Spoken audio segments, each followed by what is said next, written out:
Judy Brenner is an amazing woman. She knows more about sharpening for anyone in the world that doesn't sharpen. She has a publication called Sharpeners Report. And this is a presentation that we're showing again today as part of our live stream that she presented just recently in December. Probably it was the last really true Sharpeners gathering before the pandemic. And Judy presented at the Western Conference for Sharpeners. A lot of really good information and marketing information that we need as sharpeners. So I'm just so glad that Judy could join us. She's watching in. So if you have questions as you go through this, be sure and type in your questions, and she's going to be live there to answer them. I highly recommend, and she'll be telling you about her publication, Sharpeners Report. It's been around forever. She can probably answer that question, how many years it's been around. She's the second or third editor or publisher of that publication. So I'm so glad to have Judy here today. And thank you, Judy. This is her presentation from the Western Conference. How many in the room have websites today? Most, everybody. Oh, that's great. That's great. Well, I won't linger too much about that, but I know that simple again is best. And I also recommend that if you are familiar with Manta, it's a business telephone directory, if you will, and it reaches a lot of communities across the web. So you should be registered on Manta. There's an opportunity also to create an LLC. And I have a different presentation on setting up your business, but truly to protect yourself, it's a good idea to talk with a lawyer, but if you just talk with your Secretary of State business office, establishing an LLC protects you so that when you're doing business on the web, if you are collecting credit cards, if you have any liability, it protects your own assets so that should in this litigious society you ever get threatened with a lawsuit, your LLC only would be culpable for the assets within it and not your home or your home personal vehicle. So it's a way to protect your family. And so on your website, if you are an LLC, in the About section, you should mention that, again, just to keep using it. It's a great idea to establish drop-off locations. Continue to look at your neighborhood services, businesses that you serve, and look for opportunities. Even the hardware stores, should you find that you're really not into sharpening woodworking tools, it doesn't hurt to ask if people bring in household scissors or knives that you ask for them to refer to you, and you could offer a barter and give them 10% of the sales, offer to have a pickup bin. You may have seen in our December issue, we did a big story on lockers and how you could have a drop-off location even at your own shop, your household, your garage, your brick and mortar, whatever you may have. There's a neat article on how to set that up and all kinds of ideas on how to lock it up and have them take a key that, again, matches your reputational brand, your business, with a graphic and a phone number and a key. Has anyone in the room used hardware stores as a drop-off location? No, no one. Is anyone participating in farmers markets? A couple people. Okay, and that's another way to, again, establish yourself in your community. It does take up a good 3 hours of your day on the weekends, and there is some politics to be played about getting invited to the market, joining your Chamber of Commerce to get a place in the Rotary. All of that helps to, again, establish your business, and consider the farmers market as a drop-off location. There might be a complicated tool that gets dropped off that you can't service right then and there that you need to take back with you. So think about a system where you would give someone a claim check We are going to be writing about efficiencies in business and claim checks and the least amount of record keeping you have to do where you can still keep everyone's tools straight and give them back to the right person. There's something to be said for that, as time is money.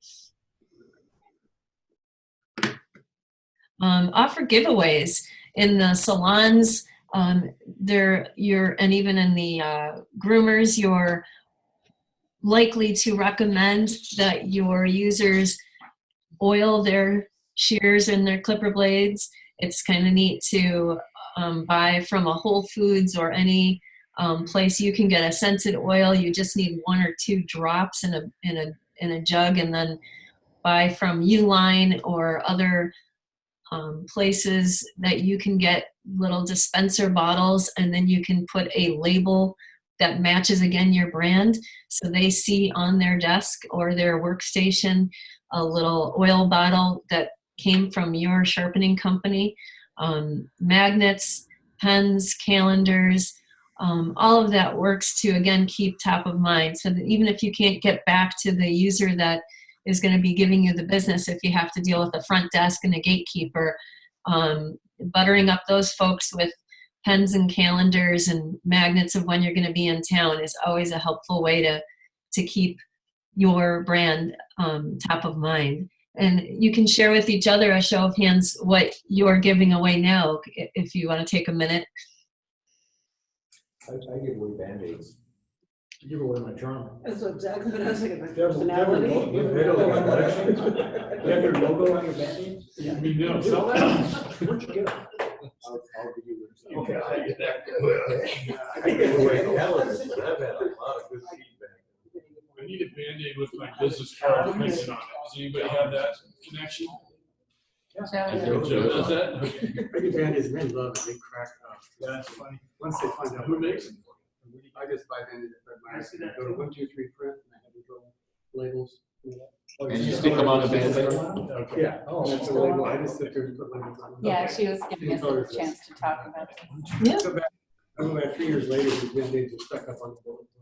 So Judy, it sounds like the Band-Aids are the big hit. Yeah.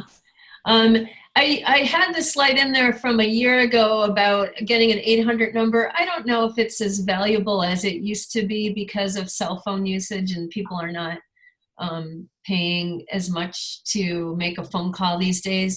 But at the same time, if your vision is to be national, an 800 number is a kind of a reputation to really look like an established corporation. It's reachable, and it gives the impression that you're in business for the long term. I have a separate phone number for Sharpeners Report other than my other telephone and cell phone. And again, anything you can do that gives you the opportunity to answer the call saying Joe Sharpening or Judy Sharpening, so that you're able to caller ID and know who's calling you, and again, just be as professional than just saying hello. Judy, Yeah. can I throw one suggestion out regarding 800 numbers? Yes. Who's My speaking? A lot of, if you get an 800 number, make sure it has an 800 area code. If it's 855, 866, 877, some of those others, a lot of people, everybody knows 800, but a lot of people are distrustful of those other 800 numbers. So my suggestion is make sure you get an 800. That's a good point. And who is speaking there? It's Bob Nagany. Hey, thanks, Bob. Judy, can you help us all with 900 numbers? Ah! Give you a credit card. No, that's, God. Let's talk about promotions. I'll talk with Donna about getting the participants' emails. I have a particular article I've been trying to run in the Sharpeners Report, and we just ran out of room every time. But seasonal discounts, holiday specials, it's such a hard thing to do, to think ahead. And people always think of like the holidays in Halloween time going, oh, we got to put up the tree. Well, it doesn't stop. So here we are in January. You've got St. Patrick's Day coming around. Sometimes Valentine's Day might be a little too close for certain promotions, again, because you're talking only about 30 days away. But think about the season you're in and get a calendar out. And when you're doing your route management, say, oh, look, the next holiday is Martin Luther King or Veterans Day or Valentine's Day or St. Patrick's Day. You've got religious holidays. Be aware that these are opportunities to offer special discounts, and you really have to plan ahead. It's important to recognize your newspaper, the time it takes to do a postcard, the time it might take you to actually create a flyer with a Valentine's special. Those are things that take advanced planning. And sometimes you can not discount your pricing, but just the fact that you're saying, did you know that we do knives and we'll sharpen your knives at the same time as we do your scissors? Just creating that awareness and not playing a price game is a promotion. Advertising your loyalty club, inventing a loyalty card or a way you're going to reward your customers for being loyal to you and becoming their sharpener is a way, again, to just keep top of mind and think ahead. I've seen companies offer postcards, create flyers, even put signs in the windows, drop-off flyers for their drop-off locations, and make sure that you just kind of play the game, because you'll see by walking into Menards or Home Depot that there's certain things they put on the front shelves and the front kiosks because they're seasonal. So remember your seasonal items. Special events, garden clubs, gourmet knife skills classes, and a beauty school special for buy one, get one, 50% off. I find I always am a culpable one for when I'm buying jeans and I can only get a pair, and then you give me 50% off a second. I don't need a second pair, but okay. So maybe you convince them to buy a new tool from you in that regard. And again, I don't recommend playing the pricing game and discounting your services, but there's ways to offer promotions without discounts that are cutting into your bottom line, just to create more awareness of what else you bring to the table. Is anyone planning a holiday promotion they want to share with the group?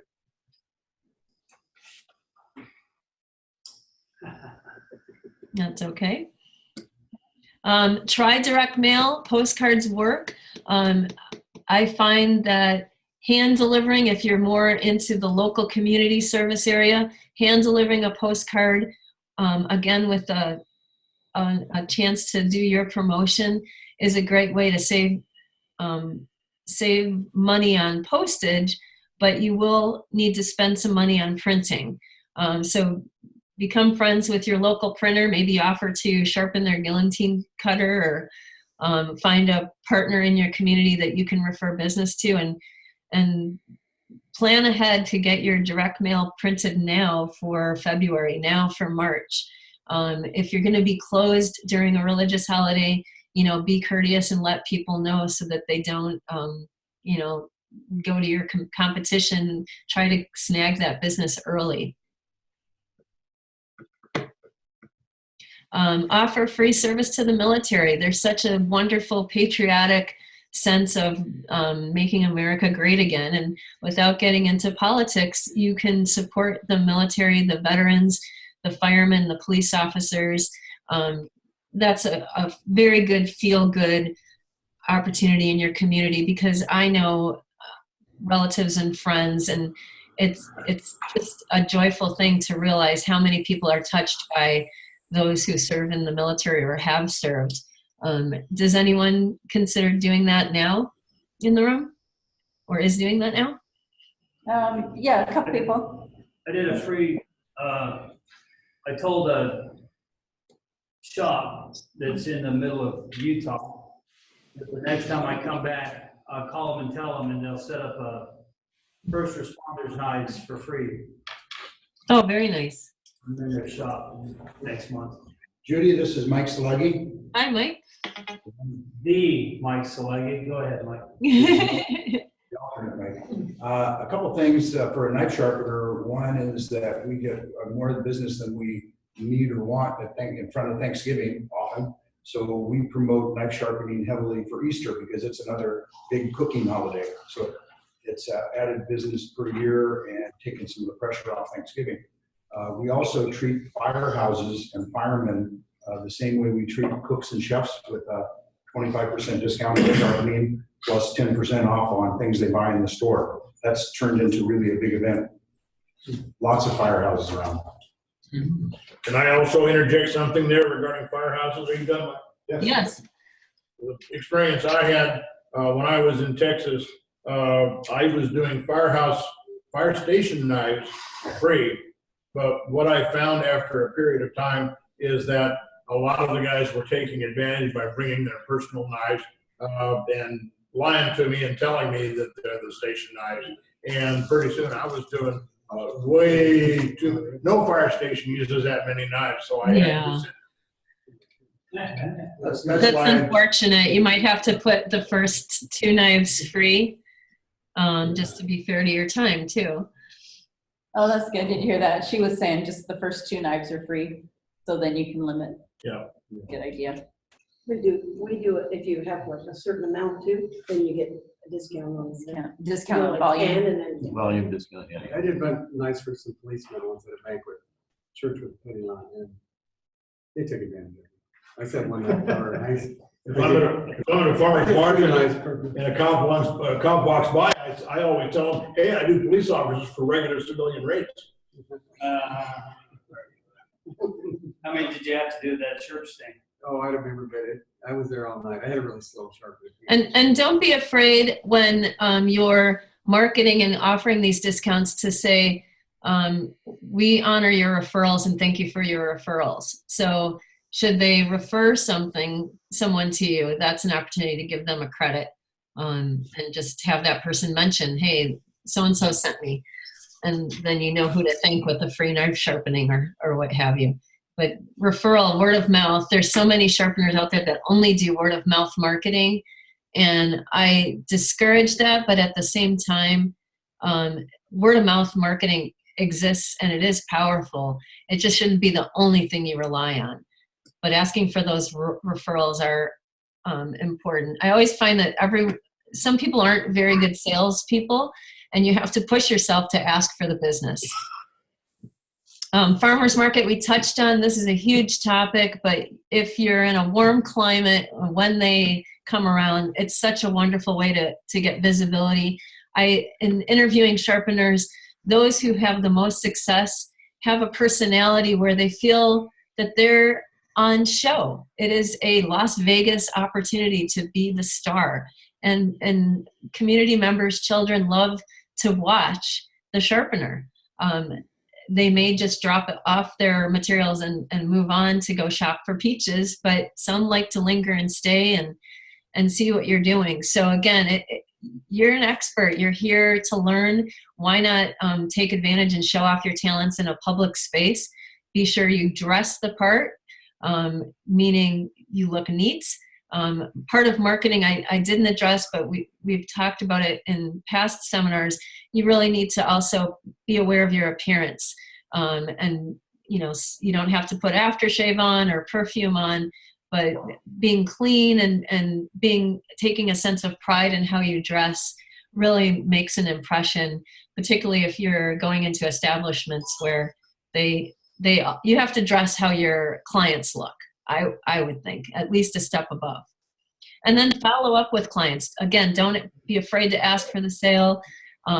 Don't be afraid to ask how they liked your work. What if you're doing awful and you don't know it and there's some bad mouth going on that you're not aware of? You're needing to be aware of all the good things that are being said about you and all the neutral and maybe negative things that are being said about you, and you can make things right. And so whether it's offering to resharpen at a lower cost, or if some people will play games and not be truthful with you, but if you don't ask, you're not going to know how you're doing in the market. And when you're following up with clients and they're complimentary, say, would you mind if I used your comments on my Facebook page, or would you consider liking my Facebook page? So if you're getting a positive again, not only asking for the sale, but ask for those referrals, whether it's a like on your Facebook, a heart on your Instagram account, or something where I ask readers, did you like that article? I get radio silence from my readers. I don't hear from them, and I just now know no news is good news. But I really like to know that somebody actually liked an article, and I'll ask if I can use their comments in a testimonial on our website to kind of give a nudge to those that are on the fence, not sure they want to try the services. And find group shows for chefs, groomers, vets, stylists, and woodworkers. Look at your Rotary, look at your Chamber of Commerce. Again, if you're in this for the long haul, there are fees that are required for some of those memberships, but you're going to find that everyone needs a sharpener. Everything needs to get cut. And it's unfathomable what we cut, from plastics to steel and hair to, I don't know. It just goes on and on. So you always have to talk about what you do, whether it's a side business or your full-time business. So find those places where you can offer support and maybe sponsoring in a small way. If it's too expensive to join in a big way, a small way, you'd be surprised. Schools often have scissors, and teachers have items in the classrooms that need sharpening, and offering the PTO some opportunities to raise money for a school project where you give 10 to 20% of your profits and be present. Just working ahead, thinking about those promotions, and recognizing all the people you can touch in your community. And when you look each quarter, I like to do it after every quarter, but if you're not thinking that way and you're more of a budget person in the fall saying, what am I going to spend for the next year? Or you've just immediately created a postcard campaign, a Facebook ad, give yourself that time to evaluate after 3 months, did this work? And I always recommend you repeat a tactic at least twice, because let's say your postcard opportunity didn't pull in the business you thought. Again, being top of mind, you might do it again for the next 3 months. And then after 6 months going, did this work? I definitely found it didn't. I'm not going to do that again. Or yes, I'm absolutely going to do this, and I'm going to budget for it next year so that I reinvest in my business. So don't give up. Stay visible and evaluate. That's all I have for today. I didn't mention Instagram, but I found that Instagram, again, if you're one to take pictures on your phone or iPad, creating an Instagram account is as easy or difficult as Facebook. It does take maybe 15 to 20 minutes of your time, but then you're rocking and rolling. You can just follow people for a while and see. You can experiment with hashtags, which is that cross mark, and really see what people are posting and before you start posting. But I've gained some new accounts through Instagram that it wasn't on my radar a year ago. So that's something that my return on investment of my time, I'm going to repeat. Does anyone want to share something that they are repeating, or are we? Do you use Twitter? I do use Twitter, again, very sparingly. I find that the saw and tool industry uses Twitter in the sharpening world more than the scissor and knife and clipper blade sharpeners. But that's not to say that the consumers aren't using it. And there's definitely a value in keeping it brief and being able, you just can't show pictures. And these days people just love photos. Yeah. Any questions on something I didn't touch on? Or something I did? If people want to sign up for the Sharpeners Report, it's just sharpenersreport.com, Judy? Yes, thank you. There's a bookstore on the website, and everyone who signs up would get a password and an email with the password, so you don't have to write it down right away. And you'll get a newsletter every other month. We do communicate monthly to all our email accounts, but every other month you get a 16-page full-color newsletter. It has departments. so that if you're only sharpening one particular niche, you can look at our table of contents and read what pertains to you. We always have general business story and a story for each niche, whether it's woodworking or knives or groomer, clippers or beauty shears. And then every subscriber gets the price report.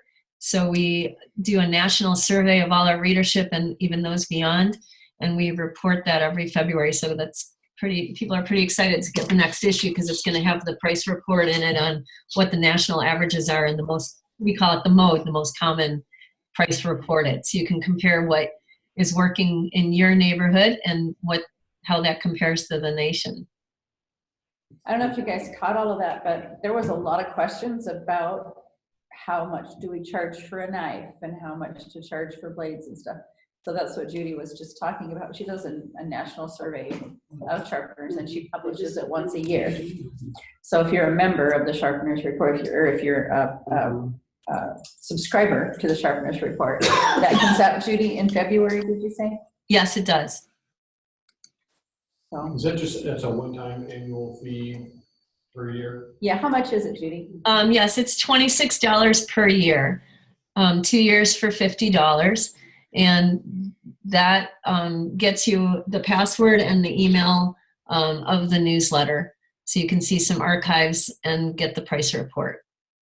So whatever month you start, if you started this month, you would get the December issue as the first back issue, and then you'll be getting the February issue, and you'll continue to get issues through your subscription period, and then we just email you that it's time to renew. Yeah, I love every issue she's published. There's always something good in it. So I would really, if you're a professional sharpener, this is our industry's professional publication for $26 a year. And also, it's good investment. Also, there's a classified section. If you have what you want to sell. Right, if you're looking to buy. Or if you're looking for something. Can you see that if you're not a member? I'm just wondering. Judy, what can you see if you don't pay, if you're not a member? As a free service, as a journalist trade publication, we do offer a blog news on basic sharpening topics. We also have the classified section where you can view used equipment for sale. The advantage to being a reader is, should you want to post something for sale or a wanted ad, you don't have to pay for your classified ad. But anyone can look at the classified ads free. We also have a bookstore where I've taken, again, because of the history of the publication, there's such rich articles in each niche. We have books by niche. So there's a knife sharpening as a business book, over 70 articles in one spiral bound book. It is an ebook as well. We have one on clipper blade sharpening and repair, one on beauty shear sharpening, and then a newest one is on chainsaw, chain, lawn and garden tool sharpening. So those are fun that we continue to update every year with the articles as we index what we've published over the last 35 years. We kept all the good ones, and I always am seeking experts. Mike Salege is in there, all the fabulous trainers that have done good work. Jason Pintel's in there. I look for those who are respected in the industry, and then we capture all of the articles in one spot so that, again, we're not promoting one particular company or machine. You get to read it all and see what works for you. I should mention Roman Dakar, who is the first founder of Sharpeners Report, was a stand-up comedian and a cartoonist. So we have a cartoon that says it works for you. We have someone that's vying for his replacement in this room. Important to know he hasn't quit his day job.